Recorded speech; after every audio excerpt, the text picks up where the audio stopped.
Hi ಎಲ್ರಿಗೂ ನಮಸ್ಕಾರ. ಶ್ರುತಿ ಮಾನ್ವಿ ಕನ್ನಡ ಲಾಗ್ಸ್ಗೆ ಸ್ವಾಗತ. ಎಲ್ಲರೂ ಹೇಗಿದ್ದೀರಾ? ಎಲ್ಲರೂ ಚೆನ್ನಾಗಿದ್ದೀರಾ ಅಂತ ಭಾವಿಸ್ತಾ ಇವತ್ತಿನ ಕುಕ್ಕಿಂಗ್ ರೆಸಿಪಿನಲ್ಲಿ ನಾನು ಬೇಳೆ ಮಿಕ್ಸ್ ತರಕಾರಿ ಸಾಂಬಾರು ರೆಸಿಪಿನ ಶೇರ್ ಮಾಡ್ತಾ ಇದ್ದೀನಿ. ಈ ಸಾಂಬಾರು ಅನ್ನಕ್ಕೆ ಮತ್ತು ಮುದ್ದೆಗೆ ಚೆನ್ನಾಗಿರುತ್ತೆ. ನಾನು ಇವಾಗ ಬರೀ ರೈಸ್ ಅಷ್ಟೇ ಮಾಡ್ಕೊಳ್ತಾ ಇರೋದು, ಮುದ್ದೆ ಏನು ಮಾಡ್ತಾಯಿಲ್ಲ. ಬಟ್ ಕಾಯಿ ಹಾಕ್ದೇನೂ ಈ ಸಾಂಬಾರು ಮಾಡ್ಕೋಬೋದು. ತೆಂಗಿನಕಾಯಿ ಆಪ್ಷನ್ನು, ಬೇಕು ಅಂದರೆ ನೀವು ಹಾಕ್ಕೋಬೋದು, ಇಲ್ಲ ಅಂತಂದರೆ ಇಲ್ಲ. ಇವಾಗ ಮಾಡೋ ವಿಧಾನ ನೋಡೋಣ ಬನ್ನಿ. ಫಸ್ಟಿಗೆ ಇಲ್ಲಿ ನಾನು ಸ್ಟವ್ ಮೇಲೆ ಒಂದು ಕುಕ್ಕರ್ ಇಟ್ಕೊಂಡು ಅದಕ್ಕೆ 1 ಚಮಚಷ್ಟು ನೀರು ಹಾಕ್ಕೊಂಡು ಒಂದು ಅರ್ಧ ಕಪ್ಪು ಬೇಳೆನ ತೊಳೆದ್ಬಿಟ್ಟು ಇವಾಗ ಹಾಕ್ಕೊಳ್ತಾ ಇದ್ದೀನಿ. ಅದಕ್ಕೆ ಒಂದು ಮೀಡಿಯಮ್ ಸೈಜ್ ಈರುಳ್ಳಿನ ಉದ್ದ ಕಟ್ ಮಾಡಿ ಹಾಕ್ಕೊಂಡು ಈಗ ಅದಕ್ಕೆ ತರಕಾರಿ ಸೇರಿಸ್ಕೊಳ್ತಾ ಇದ್ದೀನಿ. ತರಕಾರಿ ಇಲ್ಲಿ ಬೀನ್ಸು, ಕ್ಯಾರೆಟು, ಗೆಡ್ಡೆಕೋಸು ನಾನು ಇದಿಷ್ಟೂ ಹಾಕ್ಕೊಂಡಿದ್ದೀನಿ. ನಾನಿಲ್ಲಿ ಉಪ್ಪು ಒಟ್ಟಿಗೆ ಹಾಕ್ಕೊಳ್ತಾ ಇದ್ದೀನಿ. ರುಚಿಗೆ ತಕ್ಕಷ್ಟು ಉಪ್ಪು ಹಾಕ್ಕೊಂಡು ಕುಕ್ಕರ್ ಲಿಡ್ ಕ್ಲೋಸ್ ಮಾಡಿ 2 ವಿಜಿಲ್ ಕೂಗಿಸ್ಕೊಳ್ಳಿ.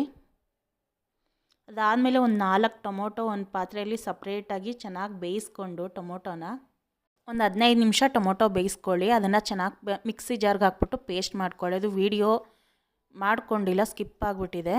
ಅದಾದಮೇಲೆ ಕುಕ್ಕರ್ ತಣ್ಣಗಾದ್ಮೇಲೆ ಕುಕ್ಕರ್ ಲಿಡ್ನ ಕ್ಲೋಸ್ ಮಾಡಿ ಈ ಥರ ತರಕಾರಿ ಮತ್ತು ಬೇಳೆ ಎರಡೂ ಬೆಂದಿರುತ್ತೆ. ಈಗ ಮತ್ತೆ ಸ್ಟವ್ ಹಚ್ಚಿ ಇಟ್ಬಿಟ್ಟು ಅದಕ್ಕೆ ಒಂದು 2.5 ಸ್ಪೂನಷ್ಟು ಸಾಂಬಾರು ಪುಡಿ, ಬೇಳೆ ಸಾಂಬಾರು ಪುಡಿನ ಹಾಕ್ಕೊಳ್ಳಿ.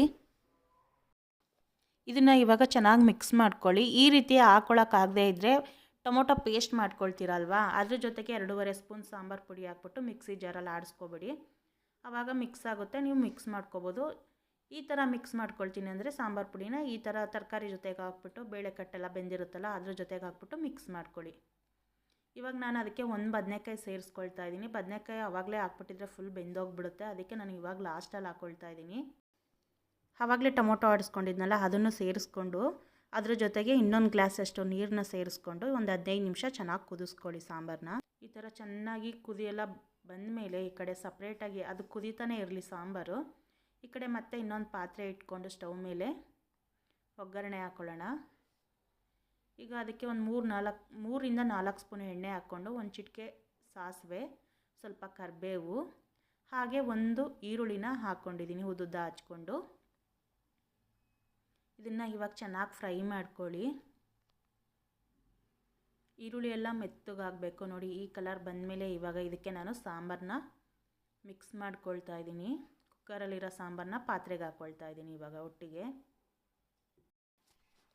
ಒಂದು 5 ನಿಮಿಷ ಚೆನ್ನಾಗಿ ಕುದಿಸ್ಕೊಳ್ಳಿ. ಈಗ ಒಗ್ಗರಣೆ ಪಾತ್ರೆಗೆ ಹಾಕ್ಬಿಟ್ಟು ಅಷ್ಟರಲ್ಲಿ ಸಾಂಬಾರು ರೆಡಿಯಾಗುತ್ತೆ. ಇದು ಮುದ್ದೆ, ಅನ್ನ ಮತ್ತು ಇಡ್ಲಿ ಮತ್ತು ರೊಟ್ಟಿಗಂತೂ ಸಖತ್ತಾಗಿರುತ್ತೆ. ನೋಡಿದ್ರಲ್ಲ, ಸಾಂಬಾರು ರೆಡಿಯಾಗಿದೆ. ನಿಮಗೂ ಈ ಸಾಂಬಾರು ರೆಸಿಪಿ ಇಷ್ಟ ಆಗಿದೆ ಅಂತ ಭಾವಿಸ್ತಾ ನಾನು ಈ ವಿಡಿಯೋನ ಇಲ್ಲಿಗೆ ಎಂಡ್ ಮಾಡ್ತಾಯಿದ್ದೀನಿ. ಪ್ಲೀಸ್ ವಿಡಿಯೋ ಇಷ್ಟ ಆಗಿದರೆ ಲೈಕ್ ಮಾಡಿ, ಶೇರ್ ಮಾಡಿ, ಕಮೆಂಟ್ ಮಾಡಿ. ಪ್ಲೀಸ್ ಸಬ್ಸ್ಕ್ರೈಬ್ ಮಾಡ್ಕೊಳ್ಳಿ. ವಿಡಿಯೋ ನೋಡ್ತಿರೋರಿಗೆ ಧನ್ಯವಾದಗಳು.